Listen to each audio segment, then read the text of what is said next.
Hi everyone and welcome. We're so excited to have you here as you start your journey towards New York City Specialized High School Admissions Test SHSAT. In this video, we're going to be covering a math lesson which is going to build the foundation you'll need to get a top score in your exam. Before we begin, make sure to have a pen and a notebook ready because we will be showing a lot of different tips and techniques which for sure you would be needing to write them down. Also, if you cannot afford expensive tuition, make sure not to worry because in our app, you're going to get a lot of different free practice tests and materials, which is actually going to help you prepare for your exam. Plus, our app provides a predictive test, which is going to give you a real feel of what the SHSAT exam is going to feel like. Now, let's get started and take the first step towards getting into one of New York City's specialized high schools. So in this lesson, we will learn ratio, unit rate, proportionality, and at the same time scale drawing. So let's see what either of these topics really mean. First of all, we have ratios. As we already know, ratios basically mean division, okay? So when you have 5 and then you have a ratio sign and then you have an x, what that means is, it's 5 over x equals 120 over 48, okay? And if you want to do that continuously, you can actually do what we call cross multiplication, multiplying this to this and this to this. So that gives us 120x equals 48 times 5. So do that. And then because we need to figure out the value for x, what we do is we put 5 times 48 in the numerator and we need to put 120 in the denominator. Now all you can do is you can just simplify as much as you can go. You can do 5 times 1, 5 times 2 is 10, 2 and 0, 5, 4, right? And then 24 times 1 and 24 times 2 is 48. So that gives x as 2. Okay? So if you did understand this, let's move on to the next question. If 5 over 8 equals 425 over a, find the value of a. As you can see, once again, the question tells us to do cross multiplication. So 5 times a is 5a, 8 times 425, we were just going to write it like this. And then we're gonna write a equals 8 times 425 over 5 because moving 5 to the other side makes it division. All you need to now do is just divide like this. You can do 5 times 1. We know 5 times 8 is 40. 2 and then 5, so 5 times 5, and then you can do 85 times 8. So 5 and 8 is 40, 0 carry the 4, 8 and 8 is 64, 64 plus 4 is 68. So the value for a is 680. Okay, let's move on. So we have a practice question here, and like all the other lessons, practice questions are there so that you can properly test yourself. So what I want you to do is you can take a screenshot or you can pause this video, try to do this question on your own, and then check for yourself whether you get 24, okay? It's exactly like the ones that we did just now.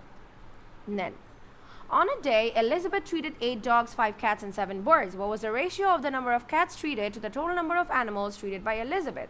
All right. So here we have a question describing the ratio. So for ratio, what we do is the basic formula for ratio is anything that's being asked, whatever is being asked should be in the numerator, okay?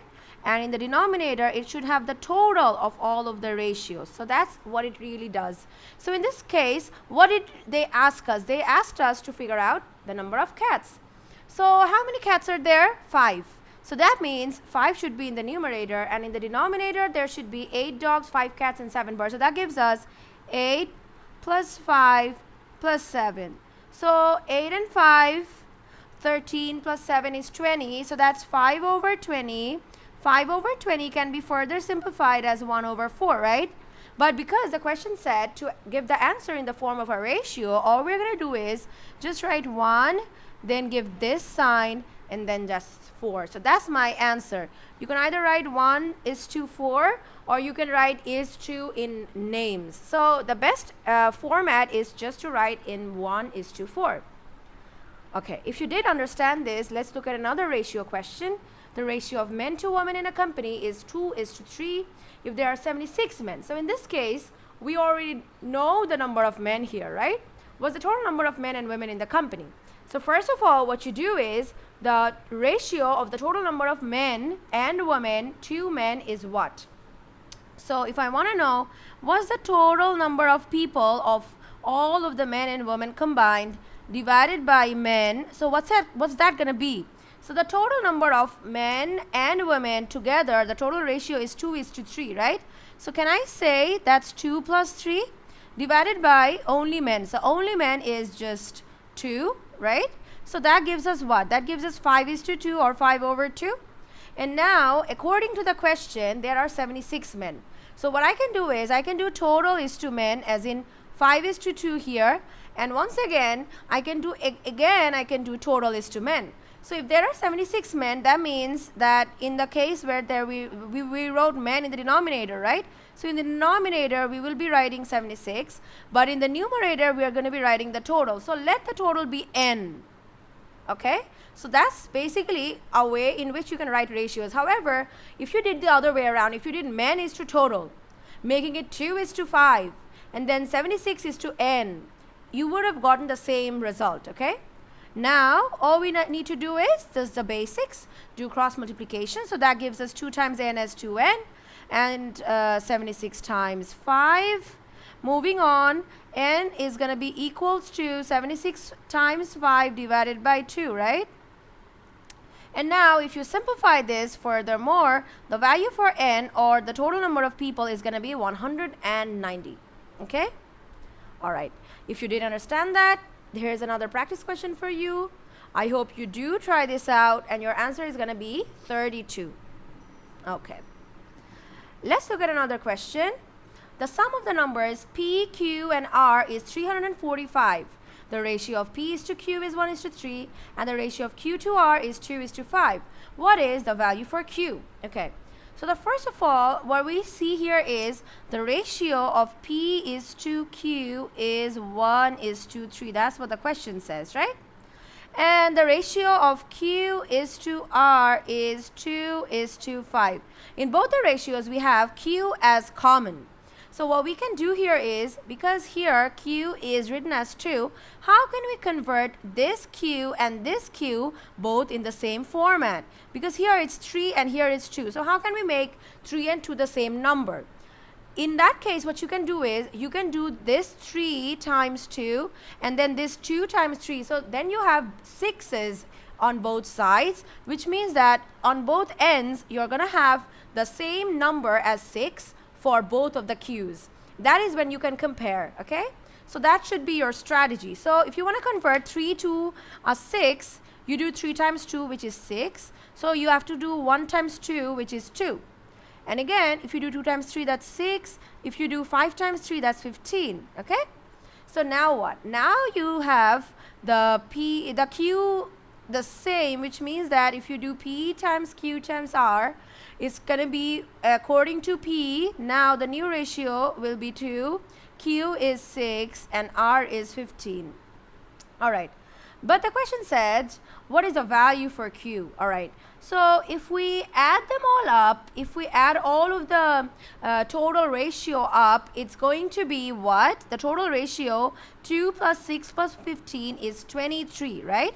And as we know, if we want to know the value for anything, what we can first do is, we can do the total sum and divided by the total ratio, okay? That is what you can do. So the sum here is 345 divided by total ratio. 2 plus 6 plus 15 is 23. If you do that, you get 15. However, 15 is basically what? 15 is what you get per unit. However, if you look at q, q is now 6. So what you need to do for q is you do 15 times 6, and that gives you 90. However, let's say if the question asked was a value for p, in that case you would have done 15 times 2.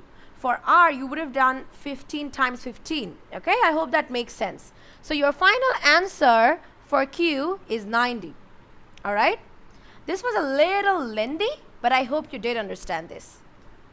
So if you did, of course, here's another practice question. It's just the same format, just the numbers are different, so that you can check it out and see if you do get 16. Okay. Next, Yeah, so we have an exchange rate based question. Of course, these are very important. Also, it's going to be very important if you want to practice these in your daily life, as in if you want to practice these and if you want to see, let's say, if you do need to change your currency in real life, moving from one country to another, or to buy something from another country. So these are very important. So let's see. So according to the question, $1 is 0.83 euros. $1 is also equal to 0.73 pounds sterling. So using the conversions above, how many pounds sterlings are equivalent to 1 euro? So basically this to this. Okay. So first of all, because $1 is 0.83 euros and $1 is 0.73 pounds, can I say 0.83 euros is 0.73 pounds, because these are both the same, right? So I'm just going to write E for euros and P for pounds. So I can write 0.83 euros as 0.73 pounds, right? So the question said, how many pounds sterling is equivalent to 1 euro? So if 0.83 euros is this, so 1 euro is going to be what? 0.73 divided by 0.83, right? And if you further do this, what you can do is, you can actually do it times 100. In doing so, you're going to get 73 over 83. You can keep your answer like that, or if you want to convert to a decimal, it's going to be approximately, because the answer comes out as continuous values. So it's going to be approximately 0.88 pounds sterling. All right, that's your final answer. Okay, let's look at the next question. Okay, we have another for practice. See, it's the same thing. 1 square is this, 2 squares is this. So how many triangles is equivalent to 1 rectangle? So it's exactly like the one that we just did. All right. A man that weighs 82 kilograms on Mars would weigh 246 kilograms on Neptune. If an object weighs 45 grams on Neptune, how much would it weigh on Mars? All right. Once again, another ratio-based question, okay? So what we do here is, first of all, we can write the ratio of Mars to Neptune like this. We can do, because they will weigh 82 kilograms on Mars and 246 kilograms on Neptune. I can do 82 divided by 246.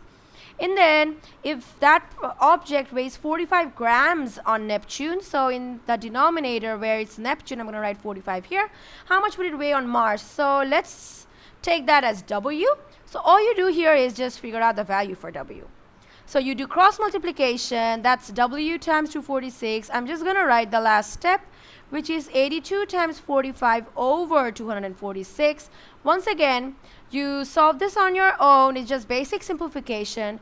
Your final answer is going to be 15 grams, okay? The value for W, how much it would weigh on Mars, is 15 grams. Okay, so moving on. The next question says, Edward must deliver 115 newspapers by bicycle. He took 25 minutes to deliver the first 36 newspapers. At this rate, how much time will it take her? Her? I thought Edward was a girl. No, I thought Edward was a boy, so it should be him. Anyways, how much time will it take him to deliver the remaining papers? All right. So the first question that we need to see is, Edward should deliver 150 newspapers, right?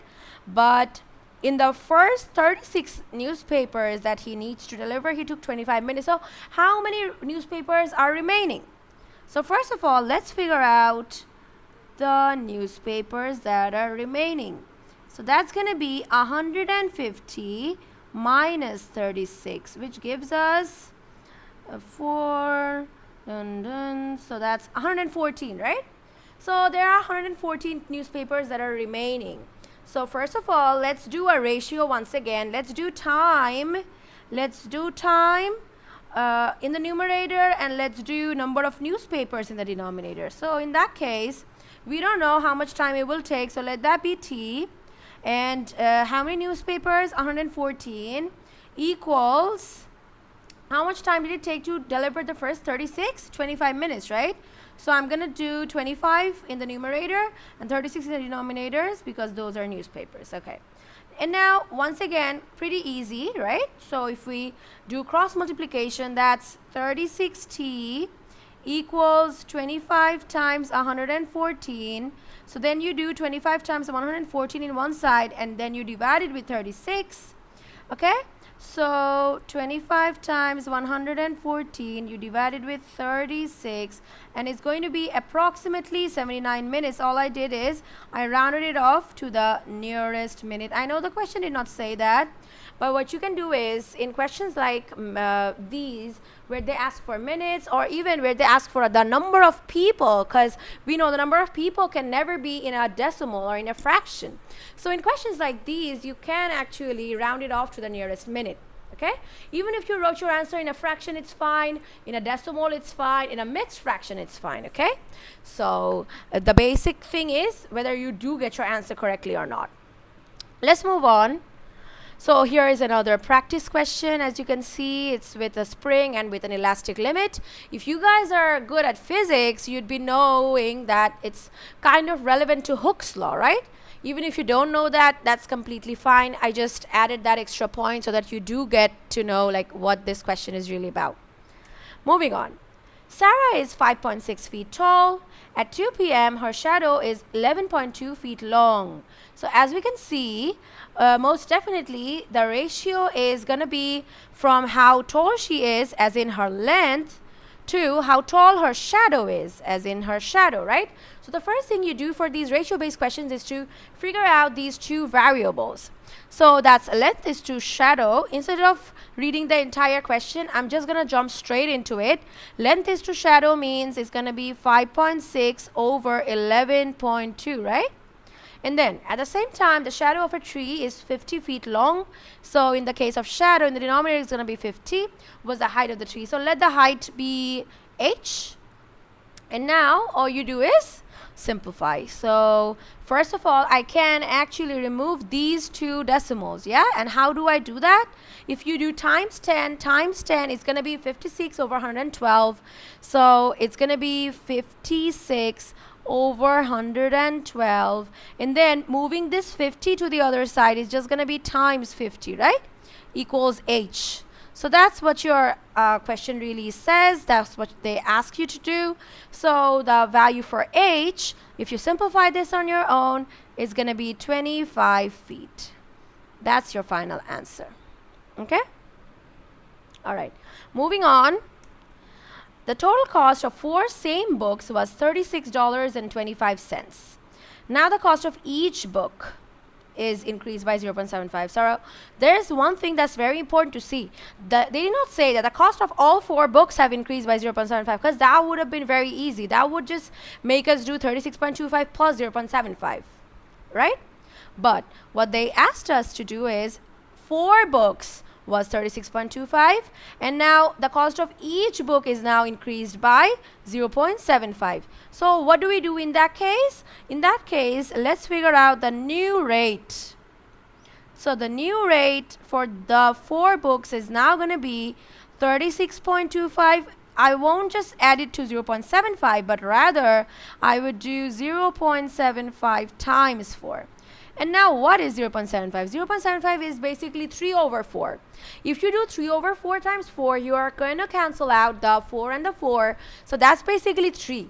So that means it's 36.25 plus 3, which is 39.25. Okay. So that's my new cost. How much will 8 of the books cost at the new rate?